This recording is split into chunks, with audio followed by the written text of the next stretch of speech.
Welcome back, everyone, to another reaction video. Well, from time to time, I like to dive into alternate history. And I know some people are like, well, I don't really understand the point of that, and I think it's dumb. And that's fine. Everybody's entitled to their opinion. But the reason I enjoy looking at alternate history is because I think we talk all the time about looking at history through different lenses so that we can see different things. And I think alternate history is another lens through which to view history because it causes us to consider how important certain moments were. So, for example, let's say we're talking about a Confederate win at the Battle of Gettysburg. What domino effects does that have, and does it change the outcome? And by discussing how that could change the outcome, that causes us to look more closely at how important that battle was. And when we talk about diverging moments, like what could have changed the outcome, that causes us to look at how important that moment was, that thing that could have changed, that could have determined a different outcome. So with all of that in mind, we're going to Alternate History Hub, who's one of the biggest channels on YouTube when it comes to this sort of thing. And actually this one jumped out at me because I thought it was an interesting idea. It's 10 alternate scenarios that are actually dumb. So I guess he's going to argue that these particular 10 alternate history scenarios are ones that people talk about, but that he doesn't really see them as being viable alternatives. So I don't know. I guess we'll see. I'll put the link down in the description so you can check it out without my commentary, as well as all of his other videos. This one came out about 2 weeks ago. It has almost 1 million views already, so it's obviously pretty popular. Let's go ahead and dive in. When it comes to alternate history scenarios, the main goal is to always think about a timeline that's kinda fun and different. But how one gets to that timeline is on a spectrum, one that ranges from incredibly realistic, where one extremely rare event in our timeline is slightly altered in a reasonable way, to stuff like, what if Germany won World War II by nuking DC? Recently, I've tried to step my game up and make videos about scenarios which are fun, realistic, and allow us to learn about our own timeline. But today's video is all about the Wall of Shame. Scenarios, or point of divergences, that make no sense, and fall apart under the littlest bit of scrutiny. To help me on my mission, I made a special challenge on my Discord community. Interesting. So I want to just say up front, when we talk about this, obviously this is all subjective. So your opinion and mine may differ, and that doesn't make one more valid than another. I'm going to make my arguments for whether I agree or disagree with him and why I disagree or agree with him. Doesn't mean I'm right, doesn't mean he's wrong, doesn't mean he's right and I'm wrong. It's just a matter of opinion and how we view things. So, and the following scenarios by the 10 winners greatly helped me in the making of this list. So, let's do this! Alright, let's start big. Let's start with one of the most common and fundamentally flawed scenarios. What if Alexander invaded Rome? Well, for starters, everyone who wants to increase Alexander's lifespan kinda forgot that he wore one of history's thickest plot armors. There were numerous occasions where he just miraculously survived. But even if he was somehow able to continue his hot streak, we quickly stumble upon the second problem here. Alexander already had plans for his next expedition. An expedition that was aimed at Arabia, followed up by a trip to Carthage. If the man himself didn't consider Rome as a potential threat or even prize, why would the rest of us? Oh yeah. Alright, so here's what I disagree with. First of all, if we're saying a what if on something that somebody didn't do, then we're obviously determining that that person makes a different choice. So I don't know that looking at what his plans were for the future means that he necessarily couldn't have considered invading Rome. Obviously, at the time of Alexander, Rome is just one of several small powers on the Italian peninsula. It's not the great power that we think of today. That really didn't start. They didn't really start significantly exerting influence and becoming a real threat in the Mediterranean until the Punic Wars, when they defeat Carthage, which all comes after Alexander's time by a significant amount of time. But I think this is worth considering, because if he invades and assimilates Rome into the Greek Empire, then maybe Rome doesn't rise from all of that, and it's somebody else with a different set of values and a different set of standards and a different way of doing things, and the whole world's history is different. Yeah, that's right. We want to see the epic clash of legionnaires versus silver shields. Apart from being centuries off, the biggest problem was how overextended the Macedonian Empire already was. I would bet that... Yeah, but that said, if he had gone in the other direction towards Italy, it was a lot closer than many of the things that he conquered in the east. Out of 100 timelines, we live in the one where Alexander got to live the longest. No point of divergence could prevent his empire from collapsing, and no foe could present an epic opponent worthy of topping what he had already accomplished. So I agree with him from the standpoint that it wouldn't have been like an epic clash of equals. Rome just wasn't on the same level as Alexander's empire, not even anywhere close at that time. Human progress is not a straight line, and the fall of the Romans is the best example for that. It took humanity over a millennia to recover the level of logistics, army sizes, infrastructure capabilities, life expectancy. All of this is actually something I think about a lot. I know we all think about the Roman Empire a lot, but especially ever since I went to Rome back in April, and I'm working on another group trip to Rome for next April. So if you're interested, I'll be announcing that soon. But it really caused me to take a deep dive into their history, and I was absolutely blown away just by things like the way they designed their cities and the stadiums and the plumbing and the infrastructure. And he's absolutely right. It was a good 1,000 years or so before Europe started getting back to the place that it had been under the Roman Empire. And so if the Roman Empire could somehow stay together, how much further would at least Europe have been when it comes to its technology, medicinal knowledge, and so much more? But what if Rome had gone one step further? What if Rome adopted steam power? After all, Heron's steam engine was well known to the Romans, even if it was just a party trick. Surely all it takes is a good POD to propel Romans to the industrial age, right? Not really. Industrialism is not a spontaneous event that occurs in a vacuum. It has a list of like 15 prerequisites, of which Rome met about 4. I agree with him that it wasn't happening anytime soon, but I can absolutely see a scenario in which if Rome sticks around and doesn't kind of fall apart from the inside out, that industrialization happens much sooner on our timeline than it did in reality. Surplus, domesticated drought animals, the concept of math, and most importantly, the belief that... Did you say drought animals? I think that's supposed to be draft, even though it's spelled like drought. The natural and supernatural are separate. So far, so good. But going down the list, there are some crucial steps that the Romans never came close to achieving. Ancient Rome failed to find the connection between physics, math, and engineering. They also had no sophisticated economic theory. This is a big one. And any society that dabbles in slavery is kind of cursed with stagnation. Without a relatively strong middle class and class mobility, industrialization is little more than a distant dream. When we add to that the lack of machine tools, calculus, capitalism, and the scientific method, the amount of divergences... All of that could have come about sooner, though. I don't know. ...we need to make for this scenario to work in the first place becomes unbearable. There was a bigger chance of the Nazis developing a nuke than Rome ever utilizing the steam engine. Disagree with Keep in mind that while this goes... I think the issue that I have with him on this one is that he's trying to apply the what-ifs to the Rome that we know. And if the point of divergence is that Rome continues to grow and continues to stay strong, then I think they do develop these things much sooner than we do. For Rome, this can also apply to ancient Greece, China, Persia, and Byzantium. So, sorry Jimmy, no steampunk wars for you.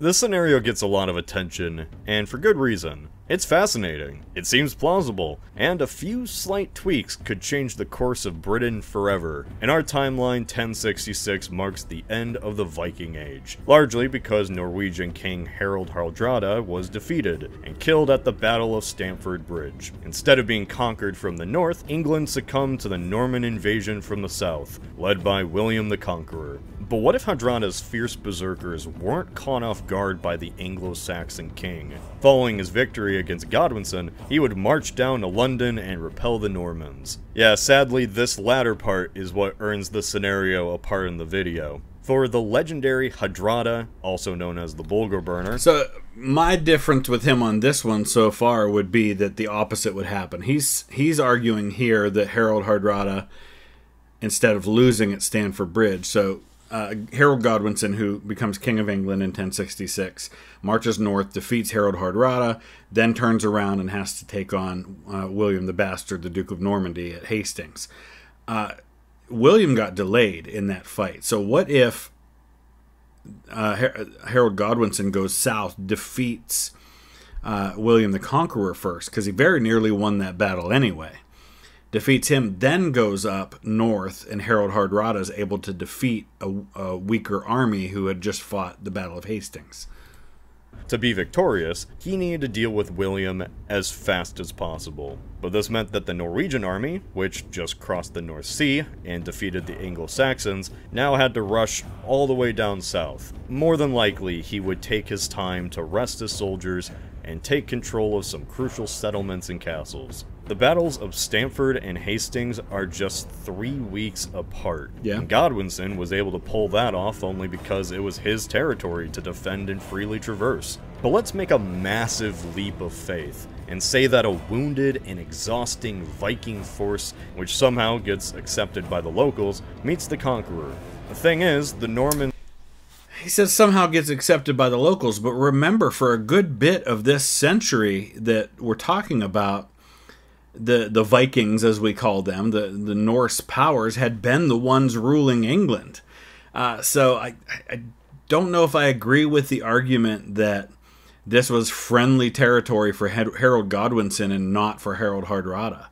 A lot of these people are of the same ilk as Harold Hardrada. And William the Conqueror was able to win that and then come into a territory that was completely foreign for his forces, who were largely French. I know people like to talk about William the Conqueror's male line being Viking and the Norsemen being that, but William the Conqueror is overwhelmingly French. His male line's Viking, most of the rest of his family tree is French.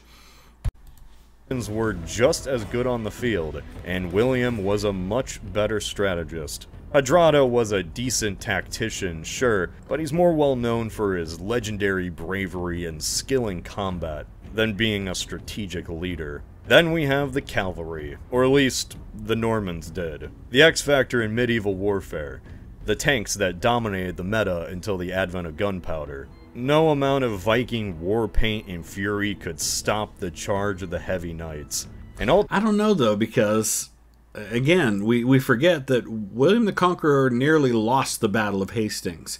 It was a mistake on the part of Harold Godwinson's army, where they were winning and they advanced too far instead of holding their position, that actually opened the door for William to win that battle. Ultimately, even if Hardrada did meet William in battle, history probably would have played out similarly to our timeline. The Heavenly Kingdom of California. Los Angeles? More like Laos Anji. That was terrible. Yeah, no, the Ming treasure voyages are amazing in their own right, but they were never about colonization.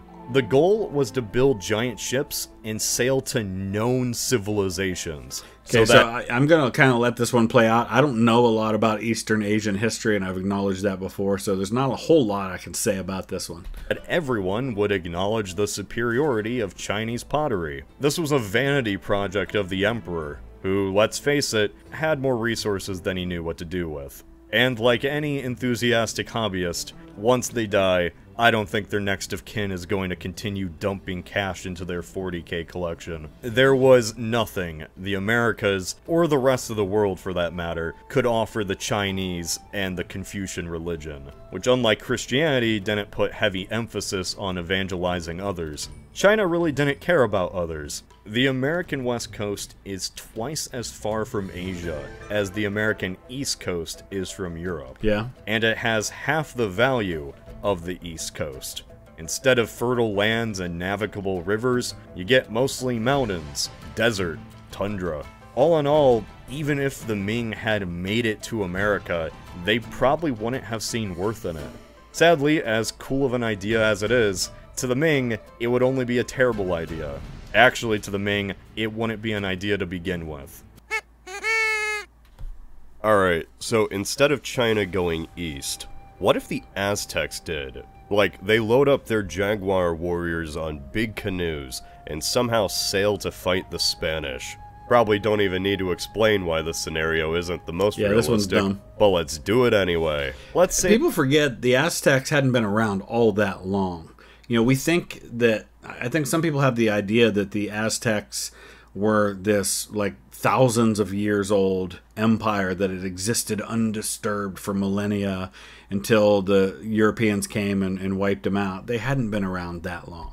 Say that first contact doesn't work out for Cortez. He dies. But unlike that one video I did recently, this timeline goes even more off the rails. Imagine, if you will, the Aztecs invading Europe.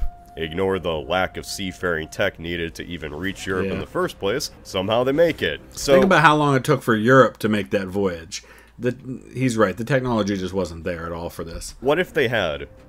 Well, one, the mindset societies like the Aztec or Inca even had regarding war was just completely different than that of the old world. Flower wars were more about tribute and influence, rather than direct control and subjugation. It wasn't really in the Aztec mindset to conquer this land to rule it. The main thing they would do is kidnap the losing soldiers and civilians for sacrifice. Kind of a less efficient but more horrifying version of the Barbary pirates, I guess. Because unlike pirates, who have muskets and iron swords, the Aztecs still have, you know, spears, obsidian spears, maybe a few captured muskets, but that's it. And they'd have to use that to try to conquer Spain. Yeah, that's I almost not feel happening. like a buzzkill bringing this one up, because, like, it's just a neat little fictional idea. I don't know, I don't see that as a buzzkill.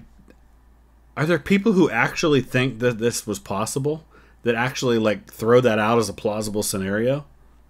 Why am I bullying it? But no fun to be had in this video. We have to be entirely serious and say that Jaguar warriors couldn't possibly conquer early modern Europe. Hope you learned something.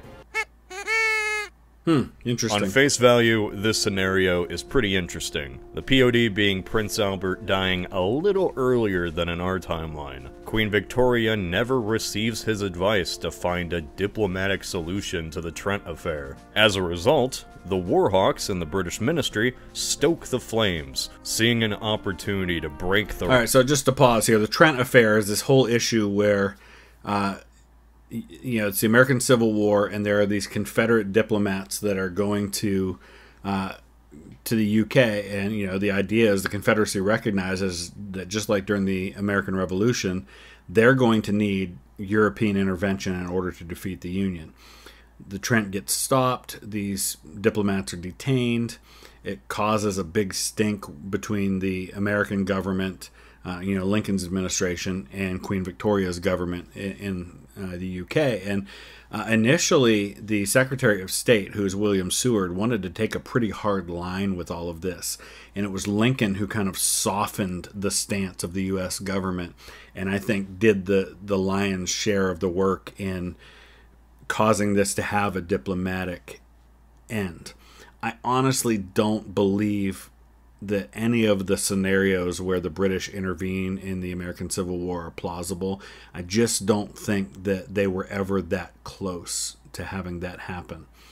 And it's important to mention that Victoria is largely a constitutional monarch. So any influence that her husband did or didn't have on this whole situation on her is a lot less important than what was going on with the Prime Minister at the time. Rising economic potential of the United States, leading to the UK siding with the Confederacy. But here's the thing. Regardless of what the ministry wanted, the voting members in Parliament were not keen on going to war with the states. Exactly. And this is the thing that happened at the end of the American Revolution. It didn't matter what George III thought. Parliament and the government, who actually were running the show, turned against it. And they weren't going to vote for the funding for it and vote for the equipment for it and vote for the taxes for it. It just wasn't happening. Trade relations between the two countries were strong, and only getting stronger. The North was a huge importer of British manufactured goods, and exporter of raw goods fueling British factories. The idea that the British textile industry was dependent on Southern cotton is kind of an overblown generalization. It was to a point. There was something called the cotton famine that happened, which is that when the American Civil War happened, it did disrupt the imports of cotton for the textile industry in the UK, and it actually had a direct impact on post-American Civil War emigration. My family came in 1866 from Glasgow, Scotland, and they had been working in steel mills, and they were part of that emigration post-Civil War. Britain diversified its cotton industry in order to benefit from its vast... Isn't he from Ohio? I know we point this out every time I do one of his videos, but the way he says cotton in Britain, that's not how we say it in Ohio. I don't know how that happened. Colonial empire. Egypt and India could easily replace any losses as a result of the Union blockade. There was just too much good business between the two, across all levels of society. But enough about money. Would you really believe a scenario in which an increasingly anti-slavery Britain aligns itself with the slave-owning South after Lincoln's Emancipation Proclamation? It's an important thing that people forget about that Emancipation Proclamation, because up until that point, people forget it's a war for the Union. It's a war to restore Union. The North still has legal slavery. Missouri, Kentucky, Maryland, Delaware, these are slave states in the Union. So it wasn't about that. It was a slave power against a slave power. But it changed after the Emancipation Proclamation. And yes, I know that Emancipation Proclamation was a war measure, but it marked a turning point. It marked the point at which the war became about something else, and everybody could see the writing on the wall that the Union was going to deal with slavery. Britain would have to fight a war that its population disagreed with over moral virtues. Only a decade later, the atrocities committed by the Ottomans against Bulgaria led to a huge public outcry. This tied Britain's hands, forced them to abandon their pro-Ottoman stance, meant to keep Russia at bay. And we already know that Britain was very unhappy with the French intervention in Mexico. Keep in mind that a war with the Union wouldn't be a simple expedition. It would require a vast amount of manpower and resources. Canada would become vulnerable to an invasion. Yep. And the Northern Ironclad... And how do we know that? Because the two previous times that the U.S. and Britain had been at war, the Revolution and the War of 1812, both times American forces invaded Canada in an effort to make Canada part of the United States. Would offset the power of the Royal Navy. A good, realistic scenario where the Confederates still win is probably out there, but this is certainly not it. I agree. Oh yeah, now we're in Kaiserreich territory. There are many different ideas which ultimately lead to a German win in World War I. Yeah, No American intervention. Absolutely a plausible scenario. In fact, there are multiple ways in which the Central Powers win World War I. A successful spring offensive. But Italy changing sides is probably the most common one I've seen. I wouldn't say Italy changing sides. I would say Italy staying on the side that they were supposed to be on. Many of the scenarios on this list. This seems pretty plausible to the naked eye, but as anyone who understands the Great War will tell you, this one is bonkers. And no, I understand the Great War pretty well, and I say it's not bonkers at all, but I'll hear him out before I make my argument. Jimmy. But because Italy siding with Austro-Hungary is not just an improbability, it's impossible. It's not impossible. They were allies. The Central Powers included Italy for a long time. It was only in the years leading up to the Great War that Italy kind of separated themselves from the other two. How is this impossible? An argument that the offer of Somalia, Djibouti, Nice, Savoy, and Tunisia were more appealing than the Entente's promises, and that's just hilarious. Italians considered the territory of Trent, Istria, and South Tyrol as Italia Irredenta. Exactly, and a scenario in which Austro-Hungary says, okay, you can have it, changes everything. Or the unredeemed Italy. Unlike southern France, these territories had many Italian speakers. Additionally, the Treaty of London in 1915 pledged a ton of land in the Dalmatian coast and even Anatolia. Despite being in the Triple Alliance with Germany and Austro-Hungary, that was a purely defensive alliance. Okay, but you just argued to me a minute ago that there was no way that the Austro-Hungarians and the Italians are on the same side, that it's just bonkers. But they were. They were in a defensive alliance with each other. Yes, it's not the same thing as what happens in World War I, but it was absolutely possible. There's a reason Italy didn't join the war when it first started. They were holding out for a better offer. If the Austro-Hungarians gave them the better offer in that territory in Europe that he's just talking about, Italy either sits it out or they do join the other side.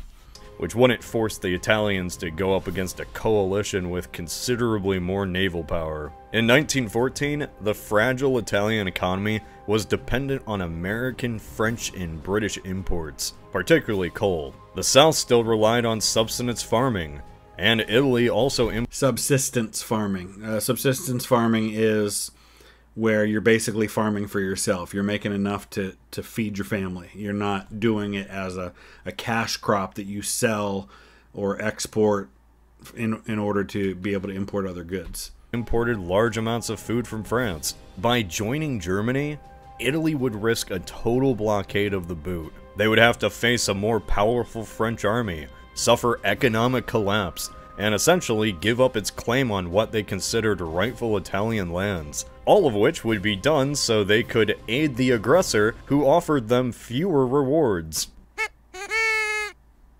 Oh goody, another Civil War scenario, but this time in the interwar period. It hasn't been too long since the Lenin video, and I can't help but see the similarities in this scenario to the Russian Civil War.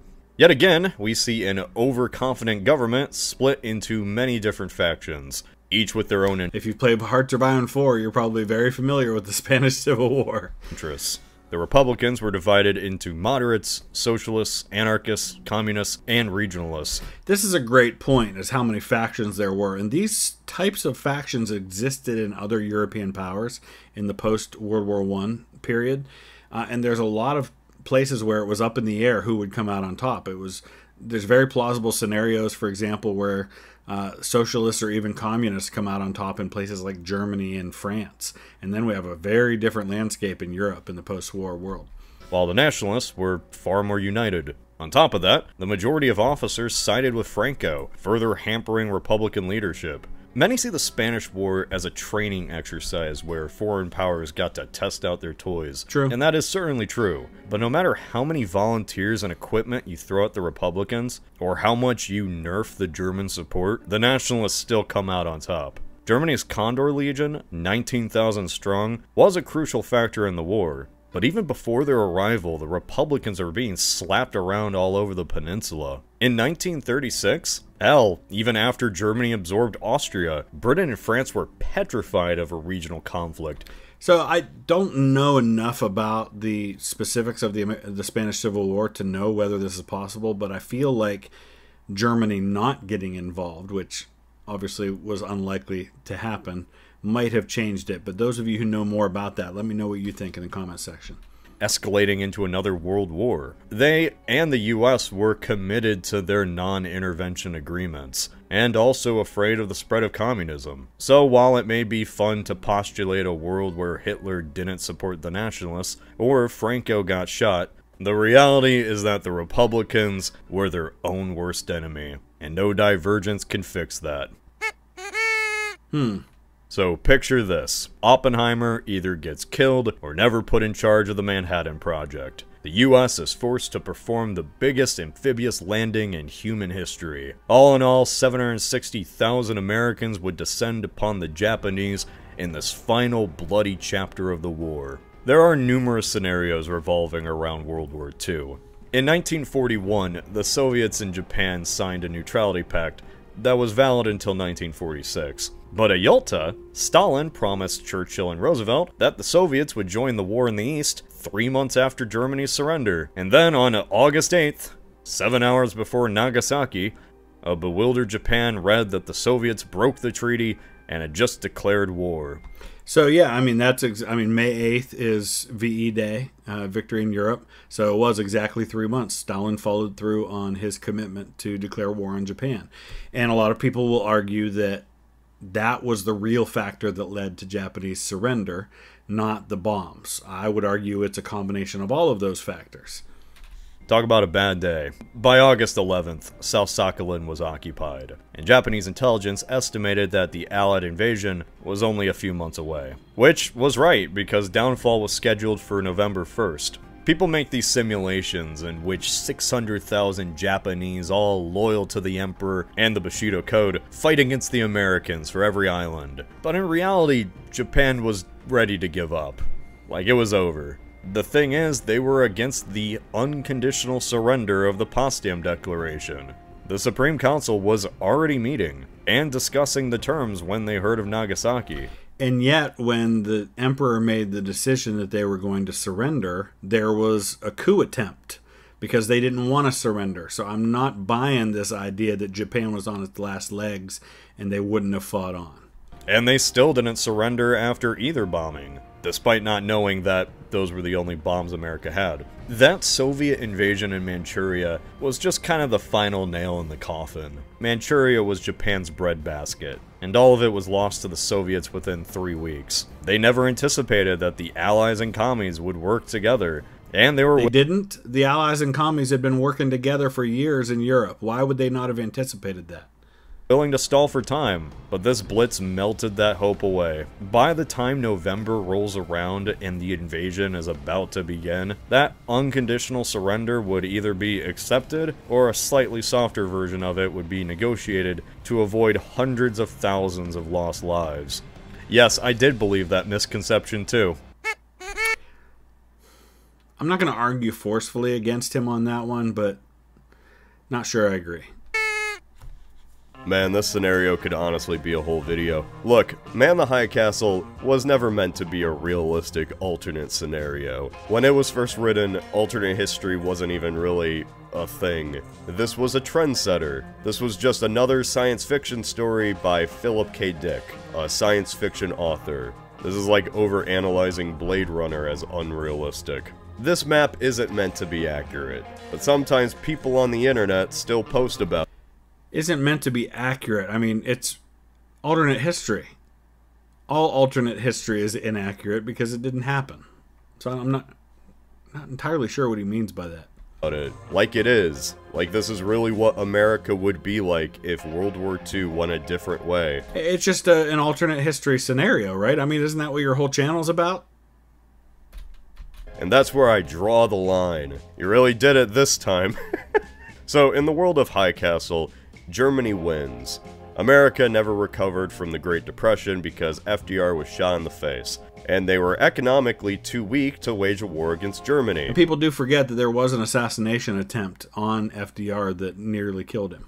At the same time, Germany also created the atomic bomb first, nuking America's East Coast and launching a joint invasion with the Japanese on the United States. I will say that the scenario of Germany getting the bomb is pretty far-fetched. They were a lot further away from that than people realize.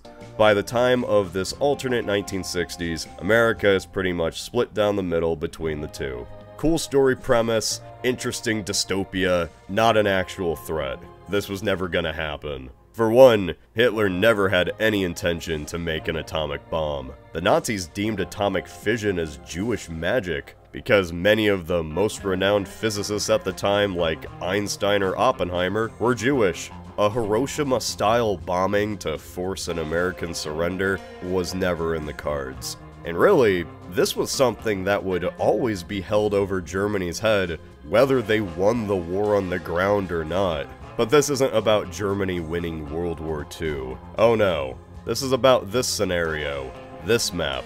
And this map wouldn't happen because none of the Axis had plans to invade America. Attack America? Sure. Japanese raids on the West Coast, if somehow the American Navy... Yeah, but would their feelings change if they were winning overwhelming victories in Europe and in the Pacific? Because that changes your mindset, right? If they defeat the British, if they defeat the Soviets, if they defeat the Chinese, and they do so in such a way that keeps them from losing millions of men in the process, could they then eye America and say, hey, that's still a threat out there, and we're strong enough that we could take it on? I could see a scenario where that would change how they viewed that. We just failed. Bioweapons, German U-boats terrorizing East Coast shipping. Yeah, sure, I guess. But there was never any plans by any nation to land troops in America and actually conquer it. That wasn't even in their war aims. Japan wanted America to back down so they could create their empire in Asia. But war aims change. And also, kind of get revenge for cutting off their oil supply. And Germany wanted America to stop aiding Britain and the Soviets. The US really stopped both from achieving their conquests, but it was never a conquest itself. It's America. It's huge. Had the war gone differently, the US would have still remained untouched. Soviet Union's bigger than America, and the Germans invaded them. Would be politically isolated, assuming the Axis even remain in power, but territorial-wise, it'd be the same. North America is literally a fortress. It is an ocean away from all of its enemies. There is just no possible way that Japan or Germany, even at their height, would have been able to land and successfully invade the United States. Couldn't you make that argument about the United States with Japan, though, right? It's an ocean away. And Germany, same thing. What if you don't have Britain to launch attacks from? I don't know. I'm not trying to be difficult and argue with everything he's saying. I'm just trying to be devil's advocate with kind of offering alternate viewpoints here. If you want to have a more realistic scenario that still has man the high castle elements, you could maybe imagine a world where the United States itself has a fascist revolution in response to the Axis victory. Like, the old American government falls and the new one is ideologically allied to the Nazis. Henry Ford style. Yeah. So there you have it. 10 scenarios. All right, so that was interesting. Let me know what you think in the comment section below. What do you agree with? What do you disagree with? What do you think you would have put in this list of scenarios that you don't think have any plausibility whatsoever?